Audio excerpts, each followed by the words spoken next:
called me up and asked if I would write his theme song. I'm almost halfway finished. How do you like Hello, everyone. I'm Brandon Marcello. This is the Auburn Undercover Roundtable podcast. I am joined, as always, by Philip Marshall, Keith Niebuhr, and Ronnie Sanders. Auburn has hired an offensive coordinator. Auburn just had a huge recruiting weekend before the early signing period that begins December 19th. And the basketball team is about to continue a pretty tough stretch run here starting Saturday against UAB. It's when they go away from home. And the biggest game in that schedule coming up is NC State. We'll talk a little bit basketball in this podcast as well. But the big news, to me, is not necessarily that Auburn hired an OC. It's that Gus Malzahn has come out and once for all has said, listen, I'm going to call the plays. This is my show. And they're going to sink or swim with Gus Malzahn calling the plays. And it's going to start in the Music City Bowl. We're kind of expecting this, Philip, but what are your initial thoughts? One, on this hire of Kenny Dillingham, a 28-year-old offensive coordinator from Memphis, and also, more importantly, Gus Malzahn's decision to call the plays. Well, I certainly agree that the biggest story in that announcement was Gus Malzahn stepping out there and saying he's calling the plays and taking it all on himself, which I think was a good thing to do and the right thing to do. It obviously hasn't worked the way it's been happening this past year. And, since 2016, really, he's been all over the place. He was calling it, then he wasn't, then he was. And I think it's probably unfortunate that he succumbed to some pressure to stop calling him in the first place, because that's always been who he is. And so we'll see what happens. Everything I can see from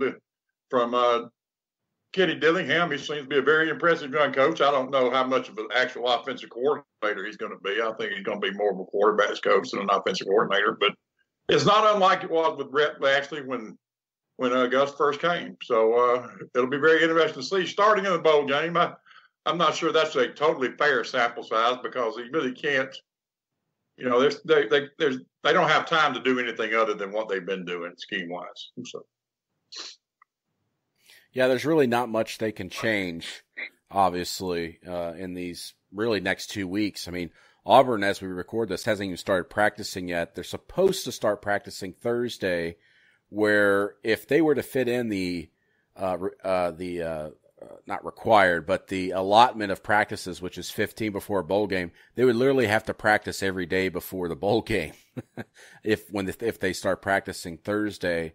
I doubt they do that, but obviously I think Gus Malzahn has a handle on what's going on with his own offense, but I wonder how much does he build toward the future in this game, or does he just treat this game as this is just another game from this previous season. It's an extension of this season, and the players who have been playing, whether it's Jarrett Stidham at quarterback, etc., let's get them a win and going into the next year and start rebuilding at certain spots. Or does he try some new things with some players that he's going to have to lean on a little bit next season? I'd be interested just to hear what Gus Malzahn's feelings are on that. My guess is, guys, is that he's going to just treat this as a game that's an extension of the season and ride with the guys that have been at quarterback and running back and along the defensive line, along the offensive line, and try to win one more game as they send out these seniors. But what do you guys think? Do you think he tries anything new? Do you think he tries to mix things up with personnel, just trying to build toward the future? I don't think so. I think obviously you would hope to get the game in a place where you could do that. But I think they'll do more of that during practice. Even on game week, you can have the young guys, practicing at a different, more contact and whatnot than the guys that are going to play in the game. But I think he needs to win a game, and just to kind of keep things calm. And two, I think he would think, and I would agree, that it's really unfair to the guys who have put in 4 years of sweat and blood to get to their last game and then use it as anything other than trying to win as best you can. Yeah, I agree with that. I don't see how you take that away from them, no matter how this season went. I just don't see it. Ronnie, with everything that's been going on with the offensive coordinator search at Auburn and then elsewhere, what did you make of Auburn's search for an offensive coordinator? We reported that Bobby Bentley, the South Carolina running backs coach, turned Auburn down. Hugh Freeze obviously was up there as a leading candidate, but took the Liberty head coaching gig. And the new OC only has a 2-year contract, which usually coordinators at Auburn, if I'm not mistaken, Philip, and correct me if I'm wrong, they usually get 3-year deals. But Ronnie, what do you make of all this, and what was the murmurs going on in the coaching industry? Well, I think it's pretty clear. He tried a couple of different other routes and didn't work out. So he went with a young guy that I think he feels like he can groom and he can go back to calling the plays and get back in his comfort zone. Will it work? Well, I guess we'll find out. But clearly he had some trouble filling the spot because he's known as being on the offensive side of the ball, being very difficult to work with because he's in it 1 minute and out the next. And so it looks like he's all in on this one.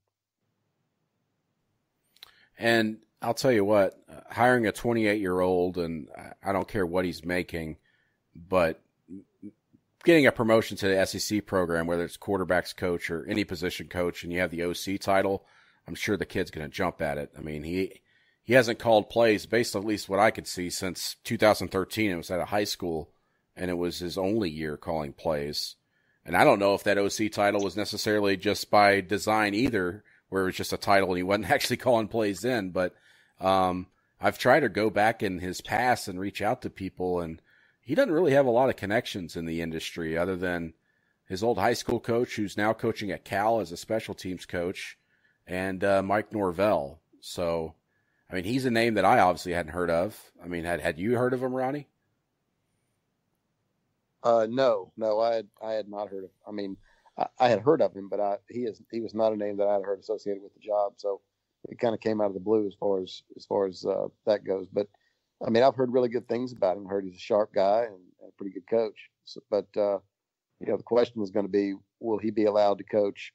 Will he actually be allowed to coach the quarterbacks the way he wants to coach them? And he certainly won't be allowed to call plays. So, it'll be interesting to see how it develops. Yeah, Mike. Go ahead. Mike Norvell was Gus's GA at Tulsa, so I feel sure that he was able to give this Dillingham some input on what it'll probably be like. And I guess the offensive coordinator title is something he wanted, I would imagine, which I wouldn't blame him. And it'll be interesting to see how much input he lets him have. I'm sure he won't have much input at all in this game, but as Ronnie said, and how he coaches the quarterbacks, and how much input will he have with Gus and saying, hey, I think we ought to look at doing this or that or the other. I mean, Gus, even before he ever called any plays, Rhett had that. I mean, Gus respected him and listened to him, but Rhett had played for Gus and run Gus's offense and all that for years. And this guy's a little different situation. So I don't think anybody can know what it's going to be like till we see. Yeah, I agree with that. People keep asking, like, grade this hire, what's this like? And I don't think there's any way to know until he actually starts his first season and coaches through an entire season alongside Gus Malzahn. Because as you guys said, he's not going to call the plays. At most, it looks like he'll be the quarterback's coach coaching those guys unless Gus starts tinkering with that a little bit, which he has. He deals a lot with the quarterbacks. But also, I'd wonder what his role is like in that room, in the offensive meeting room. Is he running some meetings? Is he just running meetings with quarterbacks? I'd be interested to see how that evolves going into next season. On the recruiting front with this new hire in Kenny Dillingham, Keith, what have you heard about Kenny Dillingham as a recruiter? Obviously, he's a younger guy, can connect with a lot of these players. That's kind of the cliche, but what kind of recruiter is he, and what kind of feedback are you hearing about him from the industry, folks, and also from recruits out there? Well, I was hoping you wouldn't ask me because not much. There's not a lot out there. And that's not necessarily a terrible thing. He's a young guy. Now, what we've heard has been pretty positive. When he was a young guy on the staff at Arizona State, people there really liked him. Thought he was a sharp guy, up-and-comer. In fact, I posted this on our message board the other day. A friend of mine who works at a Pac-12 school said, look, Keith, once Kenny got hired, said, Keith, I'm telling you, this guy's going to be the head coach at Arizona State someday. Like he's a climber. He is moving up. So he's got some chops. He's impressed a lot of people. But, recruits don't really know the name. They don't know much about him. He doesn't have a long track record. When he's been a coach, he's been successful, though. So it's really kind of hard to I don't know what to say. I mean, I hope you guys understand. I hope that everybody listening understands. There's just not much out there. He's 28, 29 years old. But everything he's done so far, everything he's touched seems to have been pretty good. Okay, so that's something Auburn could sell. Obviously, they could sell the fact that he's young and he's going to be able to relate to them, like you said, Brandon. Now, as a recruiter at Memphis, he did not sign a 4-star recruit. Okay, but Memphis doesn't sign 4-star recruits to begin with. So it's hard to really judge. It's hard to know. Now, Bo Nix, Auburn's quarterback commit, he's locked into Auburn. No matter who they hired, he was locked in. We're going to meet Bo later this week at the Alabama-Mississippi All-Star game where they have practices starting up, and we'll get to see what he thinks. He was supposed to meet with Kenny today. Don't know what time, but we will get a good vibe. Hey, what does Bo Nix, what does the quarterback of the future think of this guy? But most people that have come into contact with him like him. Again, the question is, what are recruits going to know about him? But again, he's an offensive coordinator by title. He's really the QB coach. So he's going to be recruiting as a primary recruiter, a small sample of guys, right? 5 to 7 guys a year he's going to be locked in on, if that, at the quarterback position, probably fewer than that. So it's not like he's going to be a guy that has to be recruiting 100 guys. Until people get to know him a little bit better, he'll be used primarily to recruit quarterbacks and as a secondary recruiter on some other positions. But everybody says he's a bright guy. We made some calls. I know you guys have too. People think he's got some, he's a young, I don't want to say coaching prodigy, but again, this guy's really moved up fast, and you don't move up that fast if you don't have something to you. Okay. And I think that's going to be a big selling point for Auburn on the recruiting trail, but we'll see. We don't know how they're going to react yet, recruits, Tim. It's too soon to know. Keith, I heard he got right to work Monday. He was in the athletics complex building Monday and then hit the road recruiting. I believe he's on the road recruiting till Thursday. Is that right? Well, I don't have all the specifics. It's like Fort Knox getting info right now at Auburn, to be honest. And I understand that. Look, guys, and I'm the nerd that's got to follow the recruiting. But this is the last week for in-home visits for your head coach before the early signing period starts on the 19th. So a lot of visits this week are strategically placed, right? It's the last time you're going to get face-to-face. So schools really don't want those visits getting out ahead of time, because if Florida State finds out Auburn's going to see Will Putnam, then they may change their schedule. So it is hard to get info, but that does make sense. Bo Nix was on the schedule today. Like I said, I know Auburn's supposed to see Javaris Johnson today. They're supposed to see a couple of running backs. I wouldn't be surprised if he's involved with those trips. One to Jemias Griffin in Rome, Georgia, one to DJ Williams, a running back in Florida. Again, schools can't give you a list of where they're going, and they probably wouldn't even if they could. So, Philip's been doing this a long time, and Brandon, you have too, and Ronnie, you as well. You know how secretive guys can be, but yeah, he's going to be on the road all week. There'll be a 4-week dead period. He'll be on campus this week to meet with recruits, I'm sure. But after that 4-week dead period, once they really dig into it, and by the way, if Auburn's class is pretty much put together, a good portion of it by next week, then Kenny can start getting ahead on 2020 recruits. So he and Gus can kind of formulate a plan over the next few weeks. Okay, Gus, who are the 2020 quarterbacks we at Auburn are going to have to go after? And obviously, signing Bo Nix in this cycle sort of complicates that for the next cycle, because as you build one guy up to be the next stud quarterback, then it becomes a challenge to bring a guy in the next cycle after. Who these kids are out there thinking, all right, Bo may be the starter for the next 4 years here. What's my role going to be? So it's going to be a challenge, but the key right now really is to get him introduced to these young guys, get him to get to know them a little bit, and then also really start targeting that 2020 quarterback or quarterbacks who Auburn's going to go after. And that number is going to be fluid. What happens after spring practice to the guys that don't win the job? But he and Gus need to get on the same page and have a plan of attack, because It seems early, but for quarterback recruiting, it's not. It's not. January and February will be key months. Remember, a year ago at this time, Auburn was already on its way to landing Bo Nix, who committed in January. Well, right now, who's Auburn's 2020 quarterback? Well, with Chip Lindsey, it might have been a guy named Robbie Ashford out of Hoover who wants to play baseball too. But perhaps Kenny and Gus have a different plan of attack. We'll have to see. We'll get back to recruiting here later in the podcast, but I wanted to shift gears a little bit, guys. Athletics Director Alan Green released a letter to the fan base on Monday morning, less than 12 hours after Auburn hired an offensive coordinator. Of course, a lot of people know about our reporting on the Gus Malzahn situation over the last couple of weeks. The letter didn't deal mostly with football, but it focused on it quite a bit as far as the fan reaction to what's been happening. And a portion of that letter, I'll read it right now, and I just wanted to get you guys' response, starting with Philip. But part of that letter reads, unfortunately, maximum effort does not always equal maximum results. Still, outcomes matter, and at Auburn we expect to deliver. Since the conclusion of the regular season, there has been speculation about the future of Auburn football, despite my previous public comments, as well as statements from President Leith. Unfortunately, those rumors and speculation have not served the Auburn family well, unquote. His comments, of course, are in reference to when he said in November that Gus Malzahn will be the coach of 2019, and Stephen Leith, who, by the way, didn't make any statements. He had to be cornered by me at a meeting and asked about it. He didn't voluntarily offer support. But Philip, what did you make of that comment? I thought it was more or less a shot across the bow of boosters, and then also maybe the media a little bit, but maybe that's just me.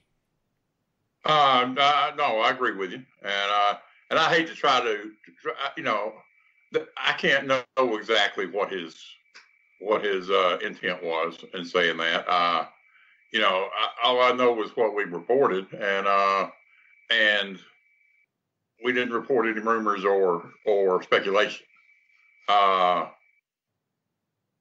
thought it was kind of careful. Otherwise, my question would be, if that's the case, then why not stand up to Sunday after the Alabama game and say, hey, just like we said, Gus Malzahn's our coach, and that's the way it's going to be going forward. We're not going to talk about it anymore. That's all they had to do. And instead, they waited until after everybody had been hired, after the offensive coordinator had been hired, et cetera, to make that for him to send that out. And that's fine, but that just doesn't quite make sense to me that you would wait 2 weeks to do that if you're in fact that concerned about it being bad for the Auburn family over the past 2 weeks when you could have ended it any time you chose. Yeah, timing is everything on this. And also, I wanted to give Philip a chance to explain his reporting, which we all stand behind. I mean, Philip's been doing this longer than all of us. He has great sources. It isn't like he's just going to put something out there that's just rumor. He's going to report what's actually happening. And so we stand by his reporting. But at no point in Alan Green's letter does he refute that reporting either, or just come out and say, hey, what you heard was not true. All he says is that there's rumors and speculation out there, and also we're evolving as a football program moving forward, is what he said with Gus Malzahn. Obviously, no denial there of what we reported behind the scenes. Not that I saw, and that's fine. He's in a difficult position, and lots of people are in a difficult position, and it's okay. It's like I said, to me, the biggest question I would have was, well, if this was all about innuendo and speculation and rumors, why did you let it sit there for 2 weeks before you said anything? Yeah, and as I said, timing's everything. And the first statement of any sort, while this was all going on, by the way, during our reporting, was Friday night on Twitter, of all places, from Stephen Leith, replying to a fan saying that he supports Gus Malzahn moving forward, kind of a blanket generic statement. And Alan Green retweeted it with "Indeed," which was just interesting. I didn't say that. Yeah, Friday night he just said, we stand by, we're doing this, and he just retweeted it with "Indeed." And then of course his letter came Monday. So interesting times at Auburn. It's always interesting times, but I wanted to cover that and also just kind of get your thoughts on Alan Green's letter from everybody, because it's a pretty, I called it like a form letter. He just kind of recaps what's going on with everything in athletics and here's how my 11 months have gone. But nowhere in there does he really talk about specific things about the future and, facilities or a football complex or anything like that. And I think some folks were really wanting to hear about that. But I don't know if we're going to be hearing about that anytime soon, don't you, Philip? I don't, and I think that's a huge mistake. And I've written that and said that, and I just don't think a football complex, the need for it, or the need for stadium enhancements, or whatever is needed to make Auburn have an even playing field with the people it has to compete with. I don't think that should have anything to do with who the coach is. That's not for a coach. That's for the program going forward. Whether that's Gus Malzahn for 10 years or Gus Malzahn for 1 year. Shouldn't have anything to do with it. But at the same time, if you're dependent on donors and whatnot, they can use whatever criteria they choose of whether to give their money, and it's their money. And but I just think you have to be prepared to do this and get as much. If you can raise a lot of donor support, that's great, but you have to be prepared to do it either way. If you're going to say that you're going to be that you want to compete on the same level with Alabama and Georgia and Texas A&M and all the other schools in the SEC that are just really putting the hammer down and moving forward with their programs, especially the Big Six, as it's been called, plus Texas A&M. They're all doing it, and if you don't keep up, you're going to get left behind. And I'll say this, if Auburn was potentially willing to spend $32 million on a buyout, they can put $30 million down on starting a football complex, don't you think? Right. Absolutely. And as you said, it's more about the future than it is about who the coach is, because that football facility is going to be here after the coach. So, Ronnie, when it comes to facilities, that was a big topic at Florida and Georgia, Texas A&M most recently, just with their huge upgrades. If you're not thinking ahead and building things and moving dirt, you are falling behind every single day in the SEC. What could happen to Auburn if they don't start making some moves with facilities, as Philip just mentioned? Everybody else in the SEC is just spending money left and right. And those schools I just mentioned, Georgia and Florida, they finally started moving dirt. And look at Georgia right now. And look at what Florida is doing just under the first year under Dan Mullen and going forward. Auburn has really been Auburn and Alabama, LSU a little bit, and then Georgia in the SEC these last 5-6 years. But now you're starting to see everybody else starting to catch back up. And it's partially because, one, they've made good hires, but two, facilities have a lot to do with that, don't you think? Yeah, absolutely. There's no question. And Auburn, had a track record of doing that for a while. So certainly when Pat Dye was the athletic director, Auburn was on the cutting edge. And now, not so much. When Terry Bowden was the head coach, Auburn decided that they didn't want Terry Bowden to be the head coach anymore, so they'd make his life as miserable as possible, not give him much of what he wanted. And it looks like they're doing the same thing with Gus Malzahn. If you don't want someone there, then you probably need to figure out a way for him not to be there. You probably need to fire him. But yeah, facilities upgrades are really key at Auburn. The stadium needs work. They need a football-only facility. There's been a lot of construction on the football facility. It's kind of not that there's anything wrong with it. It's just not up to par with the rest of with who you have to compete with. If you look at what A&M has, you look at what Alabama's done, you look at LSU, you're just not there, and that's only in the West. When you start looking at the East, you're pretty far down the list. Keith, I wanted your feedback on this. How much do facilities have an impact on recruiting? Yeah. And what do you hear? And what do you hear about Auburn from recruits when you talk to them? Well, somebody asked me this on the message board the other day, and I thought about it, and I don't hear about it as much as I did a few years ago, believe it or not. Now, there's two ways of looking at it. One, I never hear any recruits say Auburn's facilities are subpar, so that's good because I don't bring it up really. I let them kind of talk. What do you like about a school? What do you don't like about it? And I never hear them say anything bad about Auburn's facilities. The flip side of that is when I say, what do you really like? They never talk about the facilities. They're just not talking about it at all. So I don't know really what to make of that. There are certain schools that have just unbelievable facilities. Tennessee comes to mind. Brandon, you been out at Arkansas. I've heard great things about theirs. Texas A&M's are on the rise. Georgia's are on the moves. And you got Alabama sitting there. But I don't hear as much chatter about it anymore. But a couple of years ago when the dorms were new and the wellness kitchen was new, you heard people talk about it all the time. Well, guess what? They're not new anymore.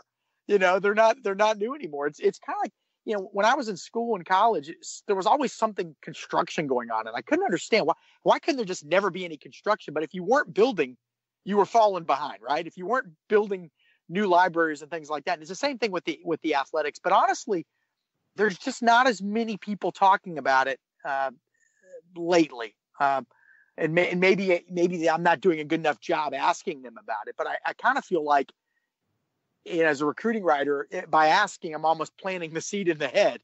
So what do you think Auburn's facilities? We just don't ask that much anymore. I don't know why. I don't really know what to. You're stumping me today a lot, Brandon. I feel like the dummy of the group here. But again, I do think it matters. I think it matters for the program, for the coaches though too. I mean, everybody involved. It's a pride thing, but also, look, if it's football only facility. It's a weird facility, academic or athletic facility at Auburn. You just have people coming and going, and I know the football coaches would love to be able to just kind of put themselves in a bunker and stay away from all that stuff. But I don't know. I got to tell you, the last couple of cycles, I haven't heard recruits say as much about the bells and whistles. But again, building up the stadium isn't just for them. Fans, everybody that loves that program and supports that program wants a more upgraded stadium and more upgraded facilities. But recruiting wise, I don't know. I'm not hearing as much as I did a few years ago.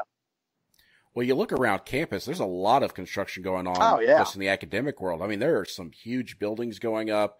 And then even outside of that, not related. So it's related to Auburn, but Auburn's not spending the money. A lot of student housing's being built around campus. We're talking like multi-level, multi-story buildings. I mean, downtown looks a lot different now than it did just 2 years ago.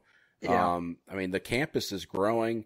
They're building new buildings also on campus. And meanwhile, athletics, as you said, after the wellness kitchen and the new dormitory opened back in, I believe, the spring of 2013 or so, it's just been kind of quiet and stagnant. And you wonder what's going to be next for football and what's going to help. And the next step is a football complex. And it certainly sounds like that is stalled at the moment. Well, Brandon, like I said, I haven't heard anybody complaining about it, any recruits, but they're also not talking about how great it is either. And so maybe in that sense, it's hurting you, if that makes any sense. They're not complaining, but they're also not pumping it up either, not touting it. Keith, this past weekend, big recruiting weekend for Auburn. Give us a recap of what happened, how Auburn feels about some of these kids. A lot of them are already committed, of course, some not. But what would your overall take from this past weekend and also moving forward what Auburn's going to do over the next week? I think there was a pretty good vibe at Auburn. I mean, I got to tell you, on Friday, there was a big concern when we were able to report that George Pickens, the stud receiver, the 4-star receiver, top 50 national recruit, when he didn't show up Friday, you're thinking, okay, is he not coming now? What's the deal? This isn't good. LSU has really been pushing. There's been rumors out there that he may decommit, that he could flip.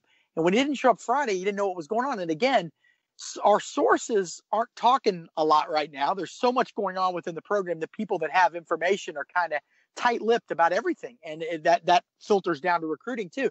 So it wasn't until later Friday that we learned that, okay, he's probably taking the ACT Saturday morning and will be there Saturday. So it's an abbreviated official visit for your star, one of your 3 or 4 marquee recruits. But we're told that during that day and a half that he was at Auburn, things did go well. He got a lot of time with the quarterback commit, Bo Nix, who, won the state championship Friday night, has won 2 state titles in a row, very popular young guy. And Bo Nix was in George Pickens' ear a lot. And Auburn came out of that weekend feeling pretty good about keeping George Pickens. Now, will he sign during the early signing period? He doesn't have to. He's not an early enrollee. If you're Auburn, boy, you'd like to get him locked up and get him to sign next week, but it wouldn't be a surprise if he held on. Really, the other big news, quite frankly, to me, a couple things. Running back Mark Anthony Richards, Auburn appears to be really putting itself in a good position with him. He's out of West Palm Beach, Florida. His brother, you guys know the name, Amon Richards, a great receiver at Miami before sustaining a career-ending injury earlier this year. Auburn, Penn State, probably the top teams. I mean, Miami's still hanging around, but he loves Penn State and he loves Auburn. Got family in Macon. I think that'll help. Auburn feels like it's in a strong position for him. But again, he's not an early enrollee and isn't planning on signing next week. So that means Auburn's got to keep fighting him through January. That's tough. That's hard to do. And then finally, Charles Moore is a 4-star defensive end committed to Mississippi State, lives in a town called Louisville. It's spelt Louisville, and I'm the dummy that's made the mistake of rolling into town.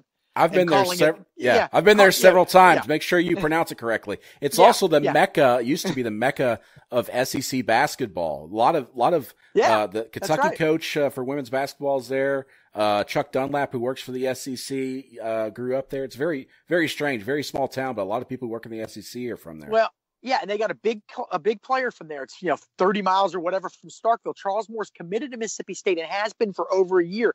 During that time, he tore his ACL. Mississippi State stood by him, came back to have a great senior year. But Auburn's pushing. There are some people in his family, we've been told, that wouldn't mind seeing him leave the area for college. Now, Mississippi State continues to feel like there's no way they're losing that guy. Auburn, though, thinks it has a real shot. Sent 3 coaches to see him Monday morning. He is not an early enrollee again, another guy, and doesn't plan to sign in December. Now, Mississippi State's going to push like crazy to get him to sign next week.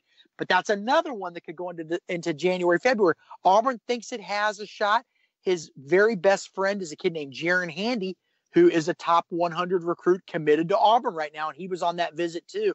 The weather was kind of nasty. Those guys just sat in their hotel room and played video games all weekend, is what they tell me. Kind of a funny way to enjoy your official visit, but every kid's different and they both feel at home there. They want to play together. We'll see. Tricky trying to get a kid out of Mississippi, let alone a kid 30 miles from Starkville. But those are really kind of the big developments. Another one, Javaris Johnson, 4-star Auburn receiver commit. And you'll like this. He had 1,700 receiving yards as a senior. I mean, unbelievable. 4 or 5 200-yard receiving games. He's the guy that would play Ryan Davis's position, 5'8", 5'9", super fast, super quick. He was going to wait until December or February to sign. He now says, hey, I'm signing next week. That's big for Auburn because what you don't want is huge. Suppose you lose your bowl game and you look bad, let's say, and that kid starts having some real second thoughts and somebody comes in and says, let's offer this kid, let's poach him. So that's why you want all these guys signed early, especially at Auburn right now, because gosh only knows what's going to happen during this bowl game and over the next few weeks. It always seems like there's some drama hanging around Auburn. They could use some good news, and that certainly was welcome. I'll say this. I think Charles Moore comes to Auburn. I'm just going to say it right now. You got some intel there? No, I don't. I just get the feeling. I got the feeling, man. I got the feeling. We'll have to talk offline afterwards. I need some intel, buddy. I just get that feeling. Hey, Keith, what about offensive line recruiting? You mentioned running backs. Yeah. What's going on with the offensive line? Because obviously Auburn struggled a little bit there this year. Can they get some immediate help? And what are they looking at right now down the stretch? Well, immediate help's tricky because I kind of agree with Philip on this one. And Brandon, I haven't asked you. That's why I don't know where you stand on this. But Auburn's offensive line certainly played better at the end of the last season. And most of these guys are probably going to be back. Now, I think they're still waiting on Prince Tega Wanago. What is he going to do? That'll determine some things. But, they've got, we think, a lot of those starters back. Some young quality, they think, quality backups, Austin Troxell being one, Broderius Ham being another. The offensive line certainly was not where it needed to be this year. But again, better late in the season. So again, I don't know how much immediate help Auburn needs. Okay. And obviously with high school guys, those guys usually need a little bit of time to develop, but Will Putnam is a guy who potentially could play early. He's down to Clemson, FSU, and Auburn. We think it's probably going to be Clemson or Auburn. Son of a high-ranking military guy down at MacDill Air Force Base in Tampa. They tell me he may end up being a general sometime pretty soon, which is incredible. Yeah, exactly. A Midwestern roots, a different kind of kid. Nobody knows where he's going to go. Between Thursday and Sunday of this week, Will Putnam, top 100 national recruit, is going to announce his decision. He will sign early. Auburn very much in it. Gus Malzahn did his in-home visit last week. So did Dabo Sweeney. Clemson's got a little momentum, and they're winning big, and that helps. And obviously, Auburn and Clemson have a lot of similarities. Small towns, similar universities, same vibe. A lot of that's, they pitch the family feel. So what could be the tiebreaker? Coaching stability, maybe. The fact Clemson's been winning a little more. So Auburn's got to overcome that. But that's a guy that probably could be in the two deep as a true freshman. Other than that, a kid named Bam, they call him Bam. He's from London, England, hasn't been playing football very long. 6'8", 323 from Garden City Community College. He visited this past weekend. I think that went fairly well. Where does he sit on the Auburn board? We don't know at this time. That's an offensive tackle. That's what people want to know. People seem to think, the fans, what's the recruiting like at tackle? Justin Osborne, an Auburn commit, a tackle from Texas, big senior season. He's going to sign next week. Former TCU commit. He's only 6'4", so people think, some fans think, okay, he's going to play guard, but he's got really long reach. And when you look at the all-pro teams in the NFL these days, you will see 6'4" tackles that are all pro. I mean, if the guy's got the reach and the footwork and all that, they can play that position. So I wouldn't bet against this kid. But Auburn certainly would like to add Will Putnam, certainly would like to add one or two more guys between now and National Signing Day. I do think, guys, and I think you're probably hearing the same thing, Auburn has been watching that transfer database closely.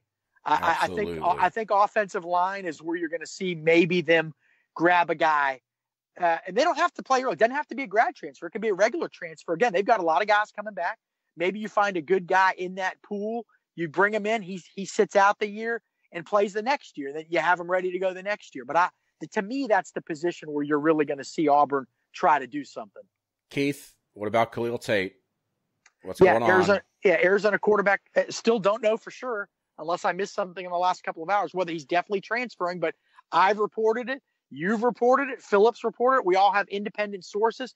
If he's transferring from Arizona like we think he will, he doesn't seem to. The reports are anyway. Doesn't seem like he meshes that great with the offensive coordinator there. One of them's going to go. And if it's Khalil Tate, a true dual threat quarterback, we have it on pretty good authority, and actually really good authority here, that Auburn would probably try to make a move there. And who could blame him? That'd be a great bridge for 2019 to get you through that season to the Bo Nix era afterwards. And we don't want to sell Malik Willis short and Joey Gatewood and Cord Simber, but Khalil Tate has that experience. He's played in a lot of games. I wouldn't say big games because Arizona hasn't been that great, but they've played good teams. You know what I mean? He's played quality competition. He's from Southern California. We'll see. A lot of people think he'd be a good fit for that Nick Marshall type thing that we saw a few years ago. So we'll see. But if he announces he's going to transfer, I don't see any reason at this time where Auburn wouldn't get involved. They went after Kelly Bryant, and quite frankly, I think all of us agree that this guy's more talented and probably even a better fit. He's a much better fit. And I know Philip has some opinions on that too. No question. The guy was considered a serious Heisman Trophy candidate going into this season, and I love Noah Mazzoni, who was the offensive coordinator at Auburn, of course, early in the Tuberville years. But what the heck do you go out there and start trying to change a guy like that for? I'm not sure. But, I think he's the closest thing you'd find to Nick Marshall, except probably a little better passer.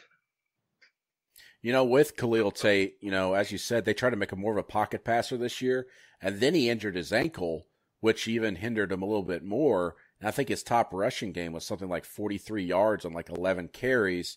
But this was a guy the year before was running all over the place, throwing the ball all over the place. And people thought, wow, Kevin Sumlin's coming in with him. This guy's a Heisman contender, but just didn't work out. They tried to make him into more of a pocket passer, and then he hurt his ankle. And like those two things combined, and as you said, apparently his relationship's not going so well with Noel.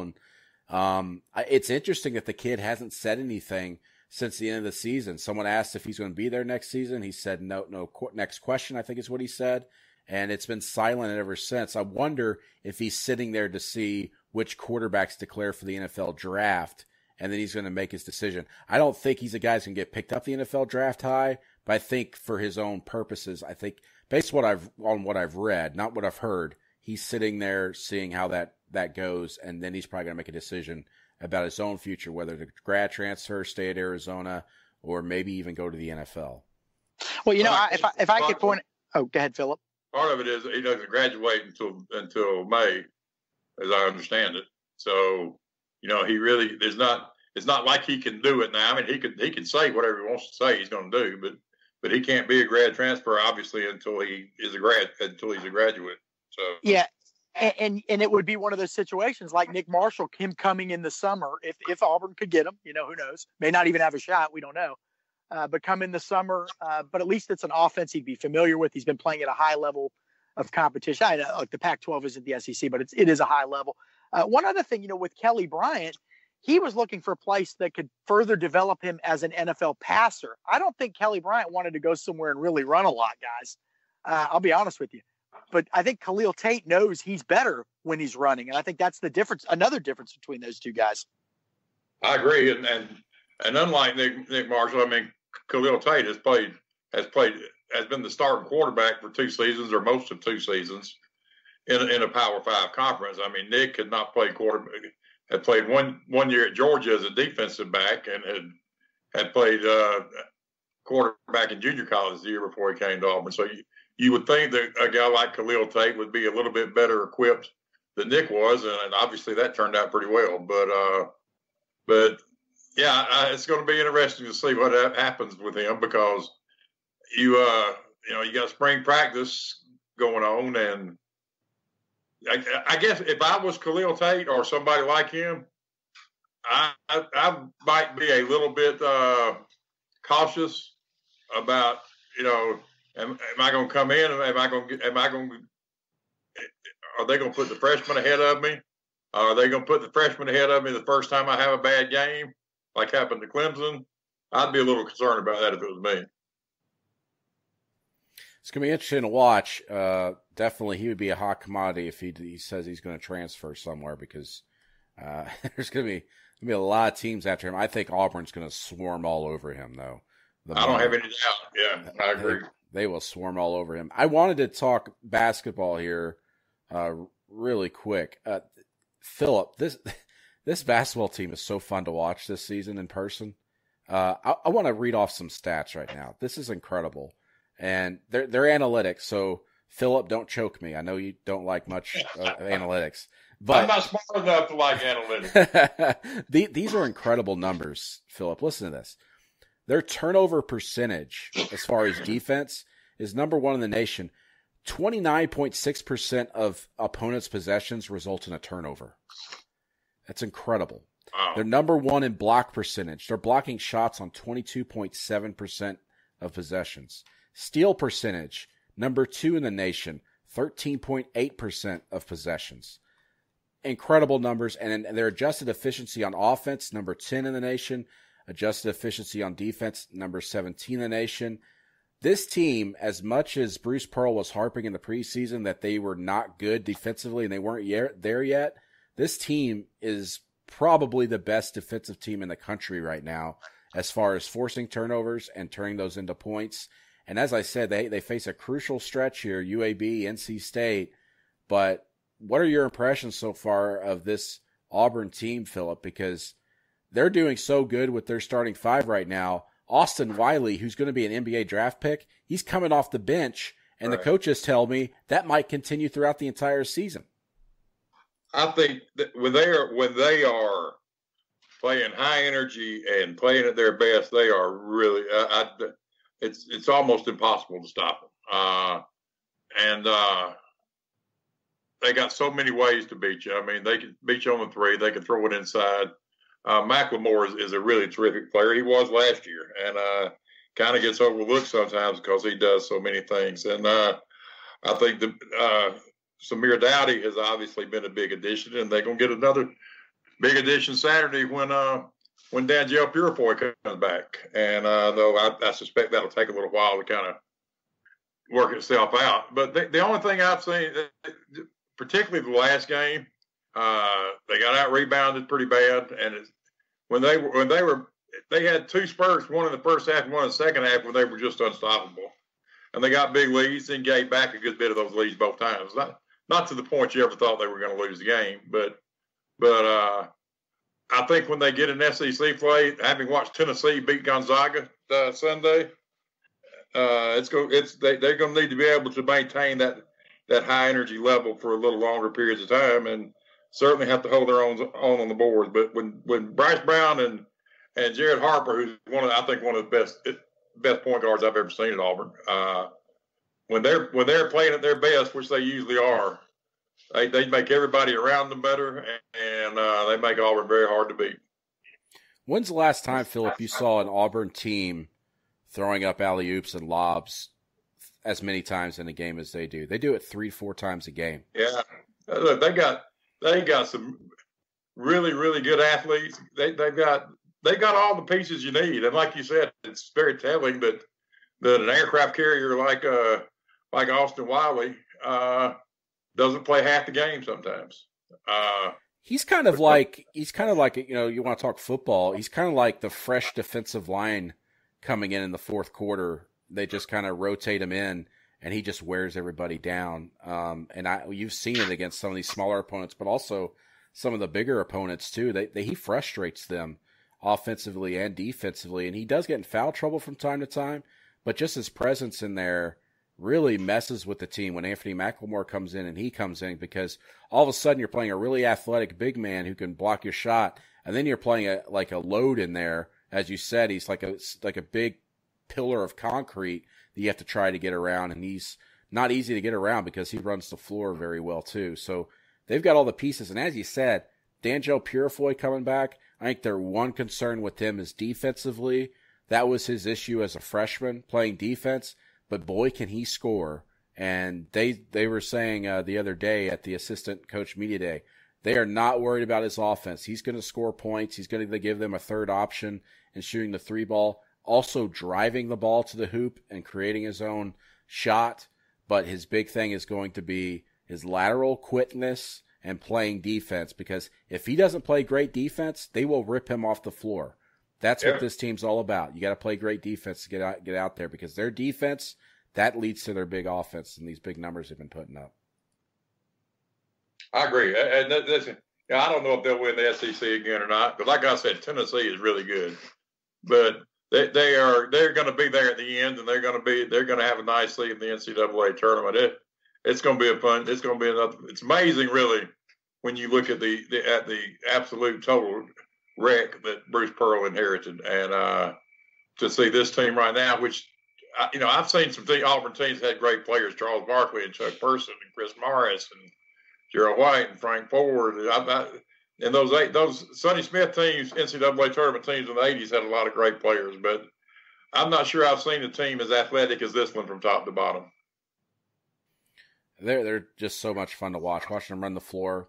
And when Purifoy gets out there, watching him run alongside Jared Harper and Bryce Brown, that is going to be something special. Because I remember watching a couple of years ago, there was one game, I can't remember what it was, but Purifoy was just on fire, and they were running the court, and I was sitting there going, oh my gosh, this team's going to be something. And then, of course, he had to sit out last year. It's going to be fun to watch. Auburn has 4 non-conference games remaining before they open SEC play, believe it or not. They play UAB at Legacy Arena in Birmingham Saturday. Tickets are still available, I'm told. And then they go on the road to North Carolina State, where North Carolina State might actually be favored. North Carolina State's a pretty good team this year. They're ranked 27th according to Ken Palm. And then they host Murray State. Murray State's a team that likes to run a little bit. So next 3 games are going to test them a little bit. And Auburn has struggled to I don't know if UAB plays it or North Carolina State or Murray State, but Auburn has struggled against zone defenses here of late, especially the 1-3-1. And they got to get that figured out, because a lot more teams are going to throw the zone at them. And they did pretty well against it in Maui, but here in these last few games, teams are running more of that zone against them, and they've been pretty stagnant at times. As you mentioned, that's how Dayton got back in that game a couple of times, even though Auburn didn't seem like they were in very much danger. So something to watch here in the future. Ronnie, real quick, what's going on the national landscape with coaching, the coaching industry, coaching searches? Obviously, Kansas State just got filled with, I thought was a good hire. Maybe I'm the only one. I think he's actually the hire of the year in the offseason among everything. Is Temple still open? What's going on? And also assistant coaches moving around. What's going on in the business right now? There's not much going on right now, to be honest with you. It's pretty calm, because you got the early signing period coming up. I think there's gonna be a lot of shake loose after that. Obviously, Temple's still open. Georgia Tech's trying to put a staff together. Hugh Freeze is trying to put a staff together at Liberty. A lot of these other guys that came from other places are bringing their staffs with them. So I agree with you about Kansas State's hire. I think that's a really good hire for them. He's got a background there, so he understands the place. A lot of movement, but a lot of it's on hold right now until after. Unfortunately, that's kind of the way the business works, much to Philip's chagrin. What do you make it? Yeah. What do you make of the Ole Miss offensive coordinator getting hired at North Carolina? I mean, Mac Brown, I never thought I'd say this. Mac Brown's going air raid. Yeah, apparently he talked to he interviewed Graham Harrell at North Texas, who turned him down. And he had talked to Lincoln. He had talked to Lincoln Riley and really wanted to try to run that type of offense. Graham Harrell was recommended, and he kept looking around. And Ole Miss's offensive coordinator he and Matt Luke were not getting along, and so I think it was time for him to move on down the road. And so UNC is a pretty good landing spot for him. Definitely. Be interesting to watch after the early signing period ends. It starts December 19th. Guys, that's going to do it for the Auburn Undercover Roundtable. A lot of topics discussed here today. I hope you guys got some good information out of it and some good entertainment. Basketball is really the news coming up into this week. Auburn football practices should start Thursday. We don't know about media availability or anything like that yet, but we'll pass that along as soon as we get it at auburnundercover.com. Thanks for joining us, and we'll see you down the road. This was the theme to Gary Shandling Show.